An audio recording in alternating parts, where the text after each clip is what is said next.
ପିଲାମାନେ ଆଜିର ଏକ ନୂଆ ଭିଡ଼ିଓରେ ମୁଁ ତୁମମାନଙ୍କୁ ସ୍ୱାଗତ ଜଣାଉଛି। ପିଲାମାନେ ଆଜିର ଭିଡ଼ିଓରେ ଆମେ ପ୍ରଥମା ବିଭକ୍ତି ବିଷୟରେ ବିସ୍ତୃତ ଆଲୋଚନା କରିବା।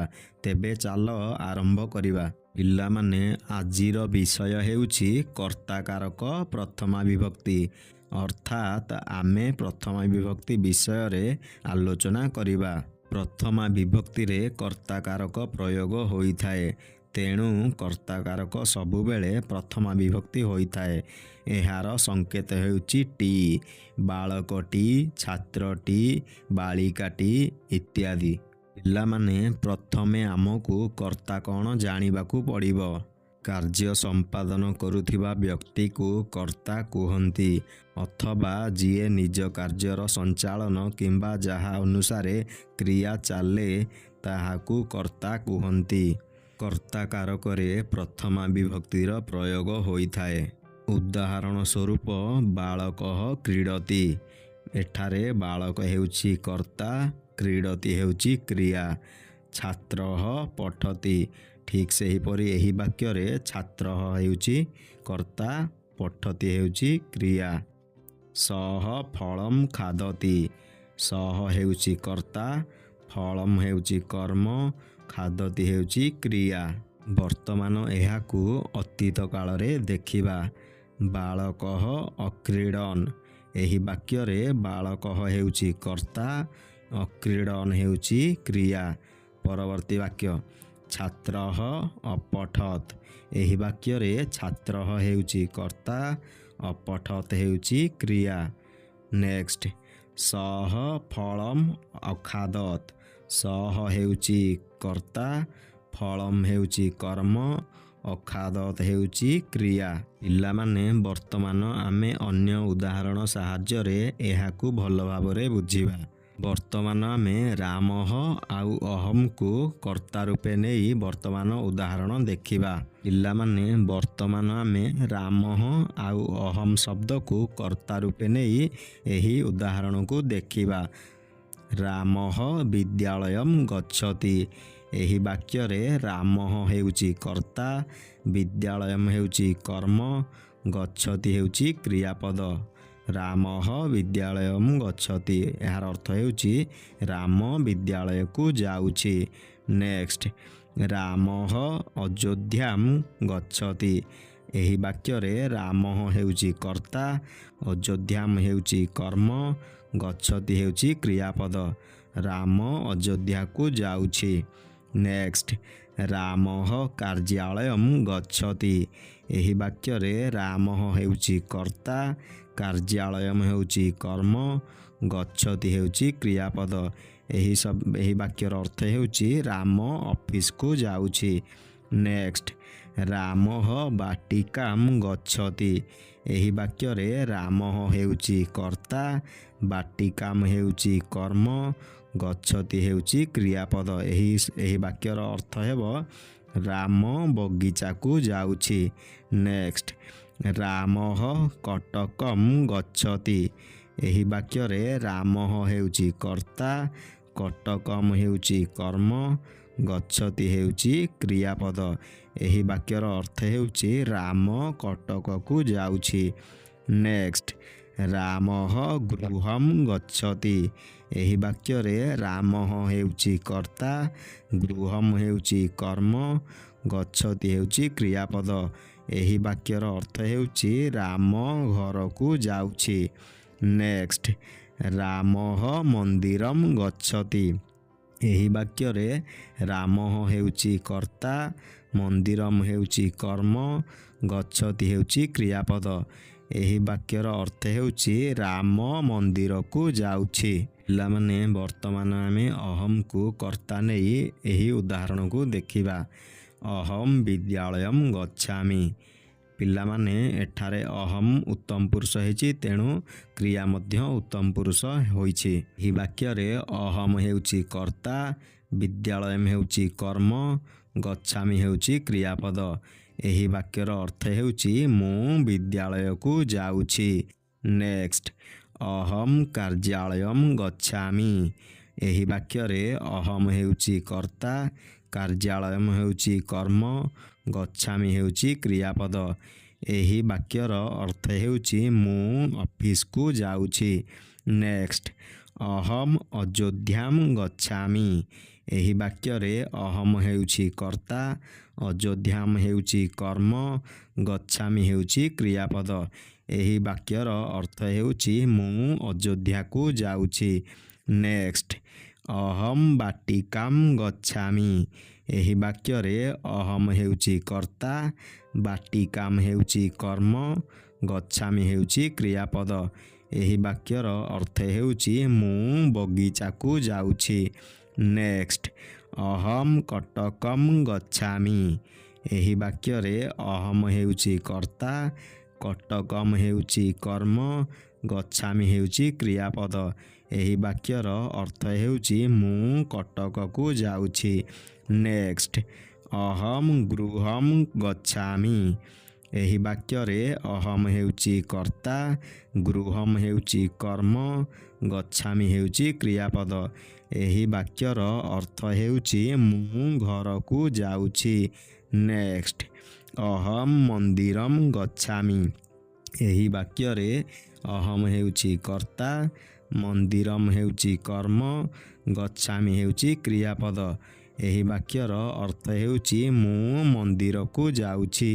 ଏଣୁ ଆମେମାନେ ଜାଣିଲେ ଯେ କର୍ତ୍ତା କାରକରେ ସବୁବେଳେ ପ୍ରଥମା ବିଭକ୍ତି ହୋଇଥାଏ। ପିଲାମାନେ, ବର୍ତ୍ତମାନ ଆମେ ଅନ୍ୟ କର୍ତ୍ତା ସାହାଯ୍ୟରେ ଏହାକୁ ଭଲ ଭାବରେ ବୁଝିବା। ପିଲାମାନେ, ବର୍ତ୍ତମାନ ଆମେ ଲିଜା, ଗୁରୁ, ଅହମ୍, ତ୍ୱମ୍ ଆଦି ଶବ୍ଦକୁ କର୍ତ୍ତା ରୂପେ ନେଇଛେ।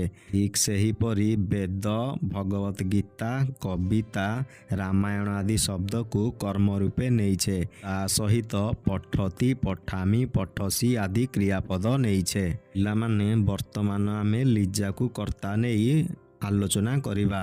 ଲିଜା ବେଦମ୍ ପଠତି। ଲିଜା ବେଦ ପଢ଼ୁଛି। ଏଠାରେ ଲିଜା ହେଉଛି କର୍ତ୍ତା, ବେଦମ୍ ହେଉଛି କର୍ମ, ପଠତି ହେଉଛି କ୍ରିୟାପଦ। ପିଲାମାନେ, ଏଠାରେ ଲିଜା ହେଉଛି ପ୍ରଥମ ପୁରୁଷ ଏକବଚନ, ତେଣୁ କ୍ରିୟା ମଧ୍ୟ ପ୍ରଥମ ପୁରୁଷ ଏକବଚନ ହୋଇଛି। ନେକ୍ସଟ, ଲିଜା ଭଗବତ ଗୀତାମ୍ ପଠତି। ଲିଜା ଭଗବତ ଗୀତା ପଢ଼ୁଛି। ଏଠାରେ ଲିଜା ହେଉଛି କର୍ତ୍ତା, ଭଗବତ ଗୀତାମ୍ ହେଉଛି କର୍ମ, ପଠତି ହେଉଛି କ୍ରିୟାପଦ। ନେକ୍ସଟ, ଲିଜା କବିତାମ୍ ପଠତି। ଏଠାରେ ଲିଜା ହେଉଛି କର୍ତ୍ତା, କବିତାମ୍ ହେଉଛି କର୍ମ, ପଠତି ହେଉଛି କ୍ରିୟାପଦ। ଲିଜା କବିତା ପଢ଼ୁଛି। ନେକ୍ସଟ, ଲିଜା ବ୍ୟାକରଣମ୍ ପଠତି। ଏଠାରେ ଲିଜା ହେଉଛି କର୍ତ୍ତା, ବ୍ୟାକରଣମ୍ ହେଉଛି କର୍ମ, ପଠତି ହେଉଛି କ୍ରିୟାପଦ। ତେଣୁ ଏହି ବାକ୍ୟର ଅର୍ଥ ହେଉଛି ଲିଜା ବ୍ୟାକରଣ ପଢ଼ୁଛି। ପିଲାମାନେ, ବର୍ତ୍ତମାନ ଆମେ ଗୁରୁ ଶବ୍ଦକୁ କର୍ତ୍ତା ରୂପେ ନେଇ ଉଦାହରଣକୁ ଆଲୋଚନା କରିବା। ପିଲାମାନେ, ଏଠାରେ ଗୁରୁ ଶବ୍ଦଟି ମଧ୍ୟ ପ୍ରଥମ ପୁରୁଷ ଏକବଚନ, ତେଣୁ ଏହାର କ୍ରିୟା ମଧ୍ୟ ପ୍ରଥମ ପୁରୁଷ ଏକବଚନ ହେବ। ଗୁରୁ ବେଦମ୍ ପଠତି। ଏଠାରେ ଗୁରୁ ହେଉଛି କର୍ତ୍ତା, ବେଦମ୍ ହେଉଛି କର୍ମ, ପଠତି ହେଉଛି କ୍ରିୟାପଦ। ଏହାର ଅର୍ଥ ହେଉଛି ଗୁରୁ ବେଦ ପଢ଼ୁଛନ୍ତି। ନେକ୍ସଟ, ଗୁରୁ ଭଗବତ ଗୀତାମ୍ ପଠତି। ଏଠାରେ ଗୁରୁ ହେଉଛି କର୍ତ୍ତା, ଭଗବତ ଗୀତାମ୍ ହେଉଛି କର୍ମ, ପଠତି ହେଉଛି କ୍ରିୟାପଦ। ଏହାର ଅର୍ଥ ହେଉଛି ଗୁରୁ ଭଗବତ ଗୀତା ପଢ଼ୁଛନ୍ତି। ନେକ୍ସଟ, ଗୁରୁ କବିତାମ୍ ପଠତି। ଏଠାରେ ଗୁରୁ ହେଉଛି କର୍ତ୍ତା, କବିତାମ୍ ହେଉଛି କର୍ମ, ପଠତି ହେଉଛି କ୍ରିୟାପଦ। ଏହି ବାକ୍ୟର ଅର୍ଥ ହେଉଛି ଗୁରୁ କବିତା ପଢ଼ୁଛନ୍ତି। ନେକ୍ସଟ, ଗୁରୁ ରାମାୟଣମ୍ ପଠତି। ଏହି ବାକ୍ୟରେ ଗୁରୁ ହେଉଛି କର୍ତ୍ତା, ରାମାୟଣମ୍ ହେଉଛି କର୍ମ, ପଠତି ହେଉଛି କ୍ରିୟାପଦ। ଏହି ବାକ୍ୟର ଅର୍ଥ ହେଉଛି ଗୁରୁ ରାମାୟଣ ପଢ଼ୁଛନ୍ତି। ପିଲାମାନେ, ବର୍ତ୍ତମାନ ଆମେ ଅହମ୍କୁ କର୍ତ୍ତା ନେଇ ଉଦାହରଣକୁ ଆଲୋଚନା କରିବା। ଏଠାରେ ଅହମ୍ ହେଉଛି ଉତ୍ତମ ପୁରୁଷ ଏକବଚନ, ତେଣୁ କ୍ରିୟାପଦ ମଧ୍ୟ ଉତ୍ତମ ପୁରୁଷ ଏକବଚନ ହେବ। ଅହମ୍ ବେଦମ୍ ପଠାମି। ଏହି ବାକ୍ୟରେ ଅହମ୍ ହେଉଛି କର୍ତ୍ତା, ବେଦମ୍ ହେଉଛି କର୍ମ, ପଠାମି ହେଉଛି କ୍ରିୟାପଦ। ଏହି ବାକ୍ୟର ଅର୍ଥ ହେଉଛି ମୁଁ ବେଦ ପଢ଼ୁଛି। ନେକ୍ସଟ, ଅହମ୍ ଭଗବତ ଗୀତାମ୍ ପଠାମି। ଏହି ବାକ୍ୟରେ ଅହମ୍ ହେଉଛି କର୍ତ୍ତା, ଭଗବତ ଗୀତାମ୍ ହେଉଛି କର୍ମ, ପଠାମି ହେଉଛି କ୍ରିୟାପଦ। ଏହି ବାକ୍ୟର ଅର୍ଥ ହେଉଛି ମୁଁ ଭଗବତ ଗୀତା ପଢ଼ୁଛି। ନେକ୍ସଟ ଅହମ୍ କବିତାମ୍ ପଠାମି। ଏହି ବାକ୍ୟରେ ଅହମ୍ ହେଉଛି କର୍ତ୍ତା, କବିତାମ୍ ହେଉଛି କର୍ମ, ପଠାମି ହେଉଛି କ୍ରିୟାପଦ। ଏହି ବାକ୍ୟର ଅର୍ଥ ହେଉଛି ମୁଁ କବିତା ପଢ଼ୁଛି। ନେକ୍ସଟ ଅହମ୍ ରାମାୟଣମ୍ ପଠାମି। ଏହି ବାକ୍ୟରେ ଅହମ୍ ହେଉଛି କର୍ତ୍ତା, ରାମାୟଣମ୍ ହେଉଛି କର୍ମ, ପଠାମି ହେଉଛି କ୍ରିୟାପଦ। ତେଣୁ ଏହି ବାକ୍ୟର ଅର୍ଥ ହେଉଛି ମୁଁ ରାମାୟଣ ପଢ଼ୁଛି। ପିଲାମାନେ ଶେଷରେ ଆମେ ତୋମ୍କୁ କର୍ତ୍ତା ନେଇ ଉଦାହରଣକୁ ଆଲୋଚନା କରିବା। ପିଲାମାନେ ଏଠାରେ ତୋମ୍ ହେଉଛି ମଧ୍ୟମ ପୁରୁଷ ଏକବଚନ, ତେଣୁ କ୍ରିୟାପଦ ମଧ୍ୟ ମଧ୍ୟମ ପୁରୁଷ ଏକବଚନ ହେବ। ତୋମ୍ ବେଦମ୍ ପଠସି।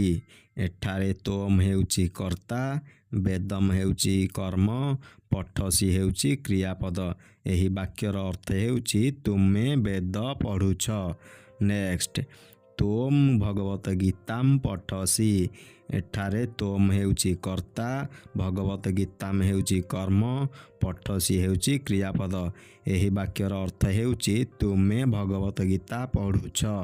ନେକ୍ସଟ ତୋମ୍ କବିତାମ୍ ପଠସି।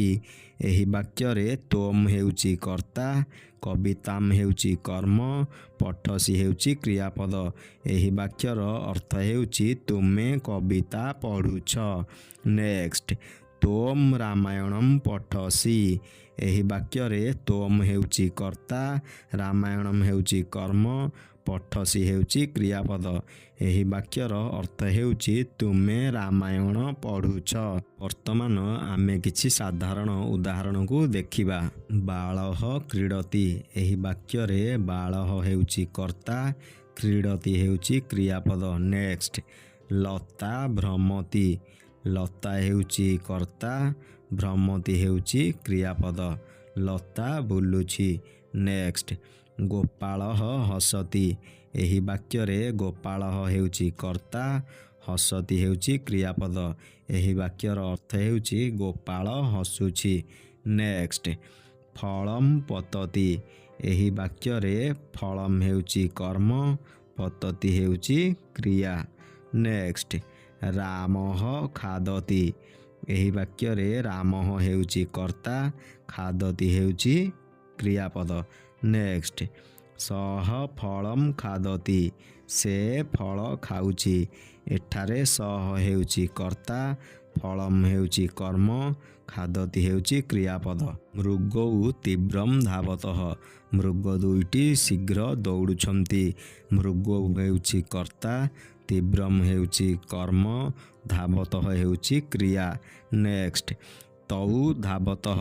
ସେ ଦୁହେଁ ଧାଉଁଛନ୍ତି। ତୌ ହେଉଛି କର୍ତ୍ତା, ଧାବତଃ ହେଉଛି କ୍ରିୟାପଦ। ସୈନିକାଃ ରକ୍ଷନ୍ତି। ସୈନିକମାନେ ରକ୍ଷା କରନ୍ତି। ତେ ତିଷ୍ଠନ୍ତି। ସେମାନେ ରହୁଛନ୍ତି। ମୀନାଃ ତରନ୍ତି।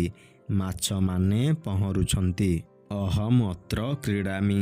ମୁଁ ଏଠାରେ ଖେଳୁଛି। ଯୂୟମ୍ କୁତ୍ର ଗଚ୍ଛଥ। ତୁମ୍ଭେମାନେ କେଉଁଠାକୁ ଯାଇଛ? ପିଲାମାନେ ଏଠାରେ ଆଜିର ଭିଡ଼ିଓଟି ଶେଷ ହେଉଛି। ଆଶା କରୁଛି ଭିଡ଼ିଓଟି ତୁମକୁ ଭଲ ଲାଗିଥିବ। ଏହିଭଳି ଭିଡ଼ିଓ ଦେଖିବା ପାଇଁ ଏହି ଚ୍ୟାନେଲକୁ ସବସ୍କ୍ରାଇବ୍ କରି ପାଖରେ ଥିବା ବେଲ୍ ଆଇକନ୍କୁ ପ୍ରେସ୍ କରିଦିଅ। ପିଲାମାନେ ଏହି ଭିଡ଼ିଓକୁ ଅଧିକରୁ ଅଧିକ ତୁମର ସାଙ୍ଗମାନଙ୍କ ସହିତ ସେୟାର କର, ଯାହାଫଳରେ ସେମାନେ ବି କର୍ତ୍ତାକାରକ ବିଷୟରେ ଜାଣିପାରିବେ।